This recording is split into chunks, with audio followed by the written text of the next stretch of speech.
Alors, peut-on déléguer l'éducation? Pourquoi? À qui? Comment? Eh bien, aux associations familiales catholiques, nous avons l'habitude de dire que les parents sont les premiers principaux éducateurs. Ça tombe plutôt bien. Et on complète et pas les seuls, en s'appuyant sur l'enseignement social de l'Église qui est notre base. De fait, les parents ne sont pas les seuls éducateurs, en raison de la dimension communautaire, sociale, civile de chaque personne. Les parents n'élèvent pas leurs enfants de manière autarcique ou voire clanique, voire sectaire même. Ils les élèvent dans la perspective de leur insertion dans le tissu relationnel de la société. Il est donc bon, il est même souhaitable que d'autres qu'eux-mêmes interagissent avec leurs enfants.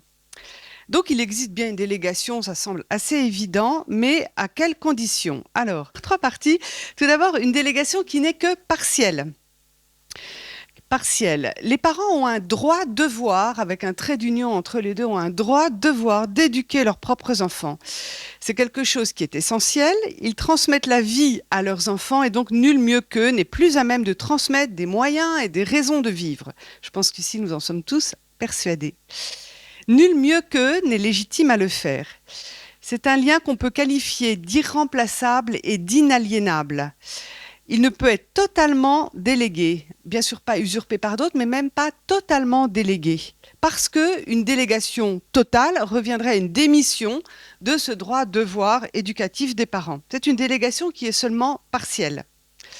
Or, aujourd'hui, trop de parents délèguent totalement, le plus souvent par manque de temps, davantage parce que démunis plutôt que démissionnaires d'ailleurs, et puis aussi parce que cette délégation se fait sous la pression des institutions et l'incitation à laisser faire les professionnels. Non, mais les parents, attendez, laissez faire, nous on sait faire. Hein, on entend beaucoup ça, de manière filée comme ça dans nos relations avec tout un tas d'intervenants extérieurs auprès de nos enfants.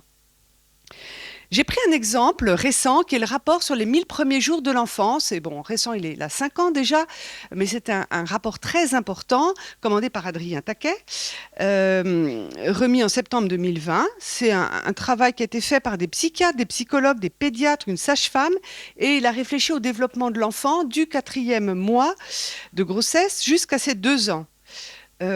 Moi qui suis médecin, et j'ai été aussi médecin de PMI, eh bien j'ai trouvé que c'était un travail de très bonne qualité, fouillé, approfondi, mettant en valeur, mettant en évidence tout ce qu'il faut savoir sur le développement de l'enfant et puis proposant des pistes très intéressantes. Mais, il y a un mais, les parents, quand chaque fois qu'ils sont cités, et j'ai repris le texte, ils ne sont pas envisagés avec leurs compétences et leurs ressources, mais, je cite, comme démunis, seul et perdu au milieu d'injonctions contradictoires, épuisé, stressé, perfectionniste. Voilà. Et donc, chaque fois qu'on parle des parents, il y a un qualificatif négatif. Alors, évidemment, ce sont des spécialistes de la pathologie. Pour ça que je vous disais, c'est des psychiatres, etc. Ils ne voient que ceux qui vont très mal. Mais du coup, ils extrapolent à l'ensemble des familles ce qu'ils observent pour ceux qui viennent à eux. Et comme ce sont des pontes de la pathologie psy, eh bien, forcément, ils ont les cas les plus compliqués. Et c'est à partir de ça qu'on fait des politiques. Donc, on a en toile de fond le dessin de portraits de parents complètement dépassés par leur rejeton. Le rapport ne mentionne à aucun moment les ressources propres aux pères et aux mères, leur capacité à déployer des trésors de patience, d'opiniâtreté, leur dévouement inconditionnel, leur volonté de donner le meilleur dès les premiers moments du bébé et leur souci de bien faire à la mesure, bien sûr, de leur capacité. C'était un exemple, et je l'ai un petit peu détaillé, mais je le trouve emblématique de ce qui est transmis aux parents, de ces messages qui sont implicites.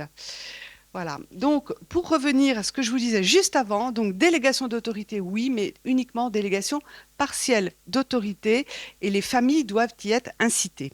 Deuxièmement, à qui et que peut-on déléguer? Eh bien, à qui peut-on déléguer? Ça va être vite vu. Il y a bien sûr l'école, il y a aussi ce que le philosophe Guy Coq appelle les tiers-lieux éducatifs.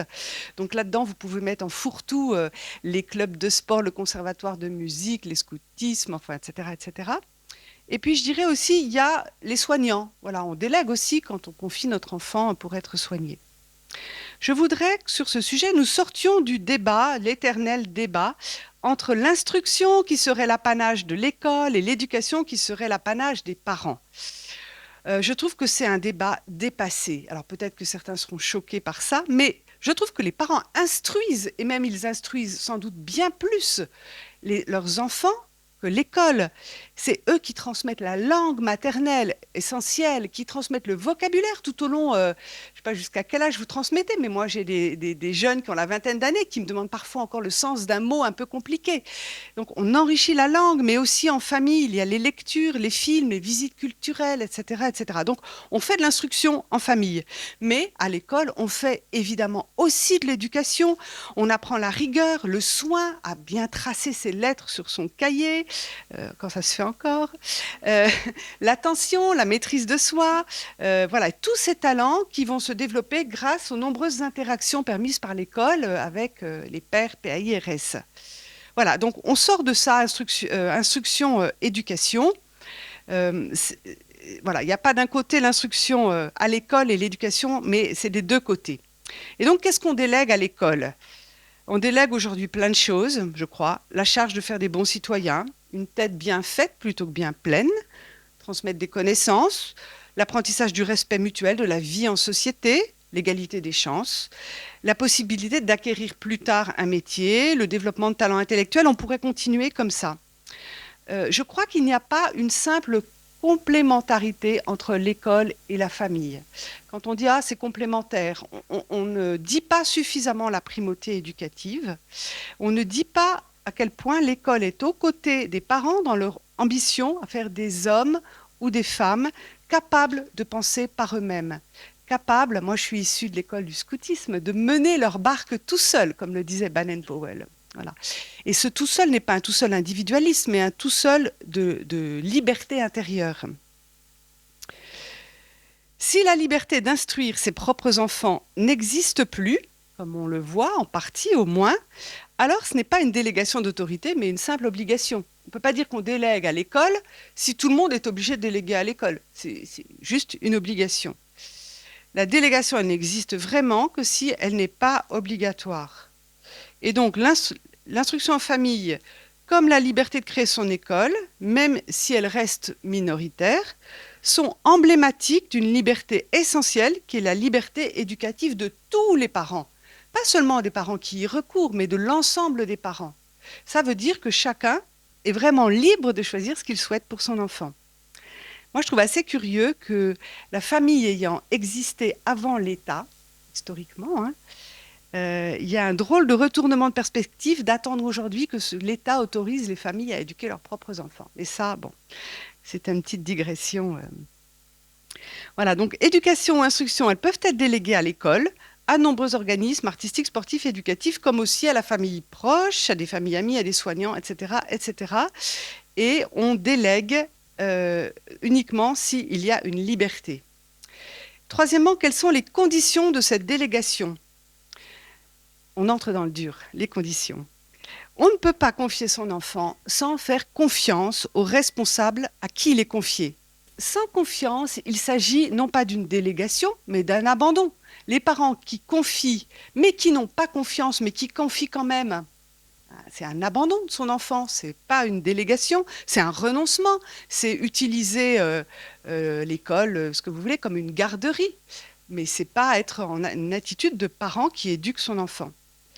Je crois que ce qui est indispensable, c'est de créer une alliance éducative avec ceux à qui l'enfant, le jeune, est confié. Certains parents critiquent les professeurs. Voilà. L'enfant revient, se plaint de ses profs. Les parents abondent dans ce sens, critiquent l'école, critiquent les professeurs, critiquent ce qui est enseigné. Bon. Je pense qu'ils ont une attitude qui est particulièrement nuisible au jeune lui-même. Ça ne veut pas dire que le professeur n'est pas critiquable ou que l'école ne peut pas... Mais le faire devant l'enfant, c'est nuisible. Cette attitude de défiance ou de critique parentale ouverte sape l'autorité du professeur ou de l'éducateur et incite le jeune à adopter une attitude contestataire ou réfractaire. Et on voit jusqu'où peuvent aller les agressions des jeunes contre l'école. Voilà, donc il me semble important que les parents choisissent des tiers-lieux éducatifs ou une école en déléguant leur confiance. S'ils n'ont plus confiance, eh bien, il y a besoin d'un dialogue approfondi. Et si ce dialogue n'aboutit pas, il faut en tirer les conséquences et mettre l'enfant dans une autre structure. les parents, encore une autre idée, les parents restent les premiers, les principaux éducateurs, même lorsque l'enfant est dans les murs de l'école ou du stade de foot. Voilà, parce que parfois on dit, on gère, voilà. Là c'est l'école, vous êtes de l'autre côté de la grille. Mais non, ça marche pas comme ça. Et la meilleure preuve, c'est que si le petit Arthur casse les lunettes du petit Anatole, eh bien, on demandera aux parents du petit Arthur de faire jouer son assurance. Donc, les parents sont bien responsables et l'assurance des parents. Là, on sait retrouver la responsabilité parentale. Donc, il faut que les parents soient bien convaincus que même lorsque l'enfant est dans les murs de l'école, ils restent les premiers et les principaux éducateurs de leur enfant.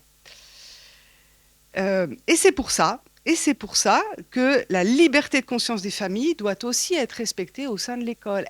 La liberté de conscience des familles, elle ne s'arrête pas au mur ou à la grille de l'école. Elle est entière et complète.